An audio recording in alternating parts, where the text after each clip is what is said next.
காலத்தின் கடலில் கூடியிருக்கிற கூட்டத்தை பார்க்கிற போது நாளை தமிழகத்தினுடைய முதலமைச்சர் என்ற வரலாற்றை படைக்கிற கூட்டமாக இந்த கூட்டம் இங்கே இருக்கிறது.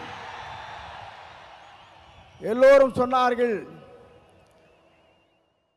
எப்படி ஆட்சிக்கு வர வேண்டும் என்று பல பேர் கனவு காணுகிறார்கள்.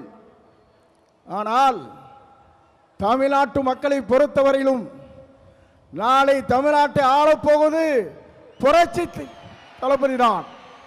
இதை யாராலும் மாற்றி காட்ட முடியாது என்ற வரலாறு தான் பெரியார் மண்ணிலே இன்றைக்கு காணுகிற காட்சியை நாங்கள் காணுகிறோம்.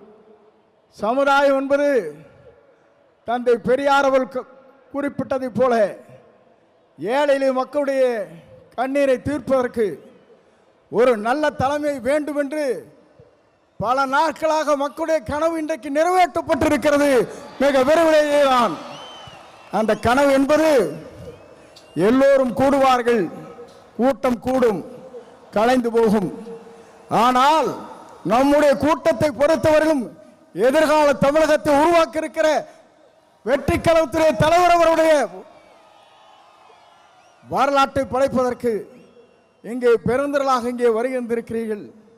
அதோடு மட்டுமல்ல, சிலவே நினைக்கிறார்கள் தலைவரை பொறுத்தவரையிலும் மனிதனை மிக்கவர், நல்லவர், வல்லவர், உங்களுக்காகவே வாழ்ந்து கொண்டிருப்போர் என்பதை மறந்துவிடக் கூடாது. ஏனென்று சொன்னால் ஒரு ஆண்டுக்கு 500 கோடி ரூபாய் வருவாய் அது தேவையில்லை என்று விட்டு மக்களுக்கு பணியாற்றுவதற்கு ஒரு தலைவர் வந்திருக்கிறார் என்று சொன்னால் உலக வரலாற்றில் புரட்சி தலைவரை பார்த்தேன், இன்றைக்கு புரட்சி தளபதி இன்றைக்கு காணுகிறேன். ஆகவேதான் மக்கள் இங்கே திரண்டிருக்கிறார்கள். என்னை பொறுத்தவரையிலும் இது தீர்ப்பளிக்கிற கூட்டம்.